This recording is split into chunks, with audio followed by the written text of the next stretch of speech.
This video is going to be big because in this video, we're going to talk about how to get the absolute biggest orders on a DoorDash as a DoorDash Dasher. We're talking about the highest paying orders. And this isn't $7 or $8 orders.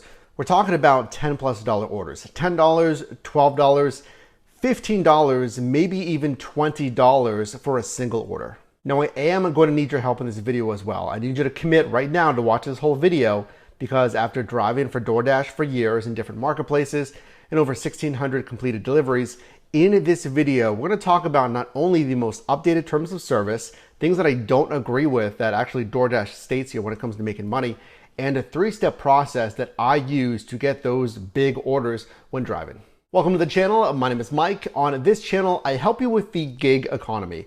You're a side hustle, you're a full-time hustle, making money and creating multiple revenue streams. So if you are new here, consider subscribing. And hey, even if you're not new, I appreciate you subscribing and being a team member. Let's get into the video. Okay, so number one, what's new for this year here in 2021? Well, mainly it's contract violations. And there's 2 contract violations. There's extreme lateness and then the order never arrived. So since that second one is post-delivery, let's just highlight the extreme lateness. So this year, based on these contract violations, and if you get too many of these, you can be deactivated. You can't be late to either the arrival or the pickup location by 10 minutes. If you are, you may get one of these, again, a contract violation. Now, if you're late by 5 minutes, then that can affect your on-time or early rate. Okay, so turning our attention to the money here, I want to show you something that DoorDash specifically states when it comes to making money as a Dasher that I don't agree with. Check this out. When it comes to money, DoorDash states high-earning Dashers make more money while dashing by accepting and completing more orders. Consistently, the Dashers who accept and complete the most orders are the Dashers who earn the most. I don't necessarily agree with that. I mean, it kind of stands to reason here. If you're going to complete more orders, then will you make more money? I guess theoretically. Now, this is what I call the volume strategy. When driving for DoorDash, in my opinion, there's 2 different strategies to make money. There's the volume strategy, which DoorDash seems to highlight here. That's really taking, again, it's volume. It's taking more and more orders. It's really jamming as many orders as you can in a given hour. So let's say you're getting these orders here at $7 order, a $7 order, 7, you're equaling $28 per hour. Now, what I would like you to focus on is really the low volume, high dollar strategy. So instead of having to take a lot of smaller orders, we want to take less orders, but higher dollar values. Now, to do that, we need to find higher dollar orders. So that's what we're talking about in this video. Okay, so having said that, let's get into my 3-step process of how to find those high dollar orders. Step number 1, experimentation. This doesn't matter if you're new or if you're a veteran driver. You need to always be experimenting to see how your specific marketplace performs. Now, moreover than that, you need to find what I'm calling really the cap for your marketplace. Now, the cap is the maximum pay for 3 specific thresholds when it comes to DoorDash Dasher pay. Number 1, it's the base pay, and this is actually in the official pay structure from DoorDash. So number 1, again, it's base pay. And then we actually add on promo pay as well. And then thirdly, we add on any tips that you receive. So step number 1 is you need to do just really experimentation in your marketplace to see what the maximum of each one of those is. Now, how are we actually going to do that experimentation? That's step number 2, that is researching. So consider this, looking at the DoorDash Dasher pay structure here, number 1, again, it's base pay. So if you didn't know, your base pay for all of these orders that you're accepting, it's going to range anywhere from $2 to $10. Now that base pay is based on 3 different things. It is time, it is distance, and desirability. Now I translate desirability insofar as, let's say an order was offered to a Dasher and for whatever reason, they declined it. And if that order is offered to other Dashers and it's continually declined, that's going to increase the base pay over time. So to research base pay, remember, base pay is anywhere from $2 to $10. In the research phase, we need to see, again, the caps for your marketplace. Are you typically seeing base pay of $3 or $4 in your marketplace specifically?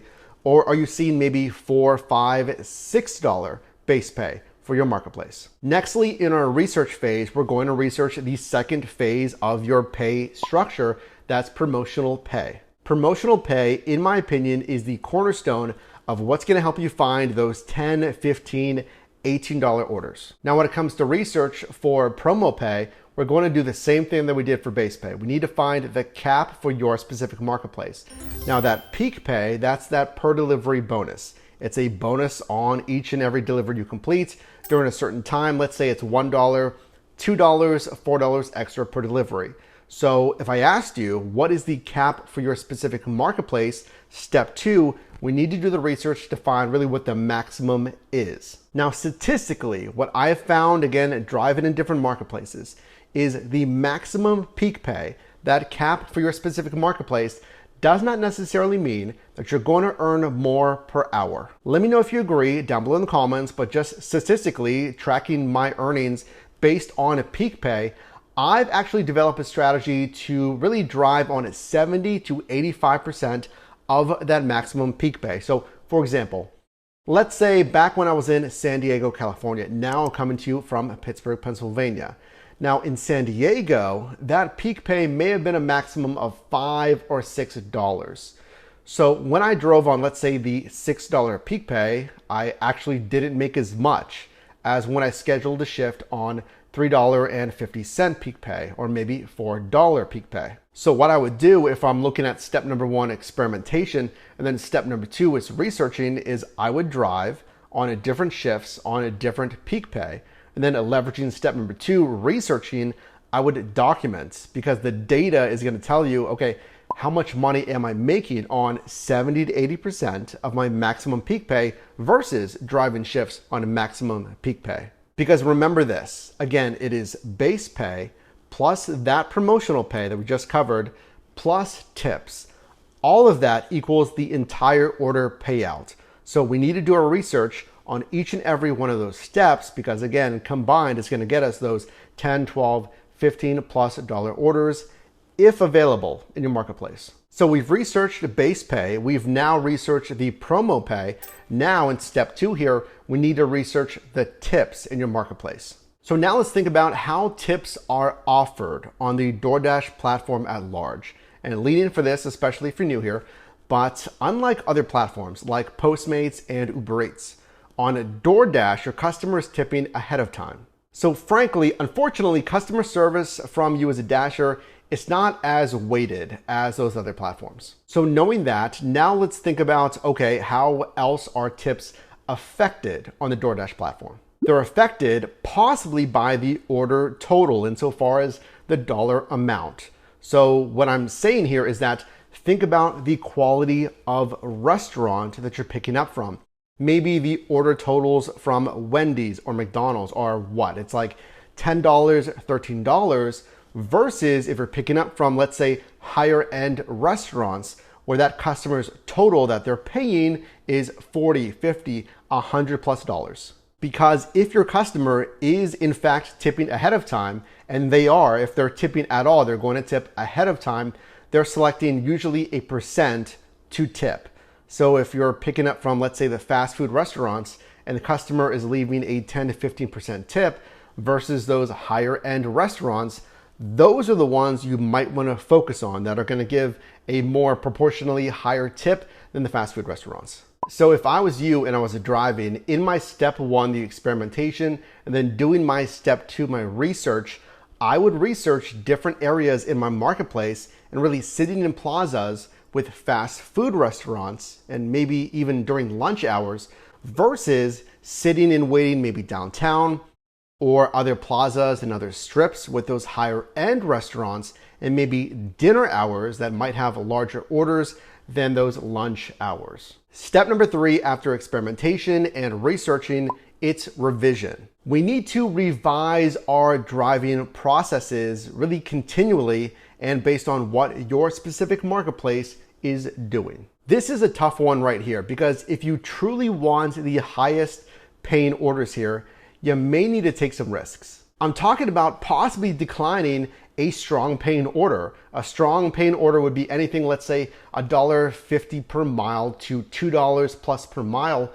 Well, what if you decline that $2 per mile paying order or maybe a $9 payout in favor of possibly getting maybe that $15 order payout?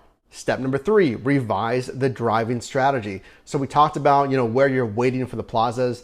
Try the different plazas. We talked about lunch versus dinner. Try those different hours, maybe different days of the week if your marketplace is big enough because your DoorDash market is broken into smaller marketplaces. Maybe try different segments than you typically drive in. And then remember, in the experimentation phase and then the research phase, we want to figure out, okay, what is the cap for my marketplace? Are $20 payout orders even a thing in my marketplace?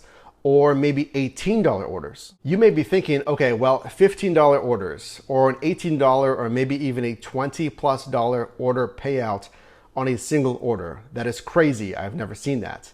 And frankly, that might be for your marketplace. You need to, in step 3 here, is to take the research, take that experimentation, and then revise and tweak your driving strategy, but also be realistic with what your marketplace can offer.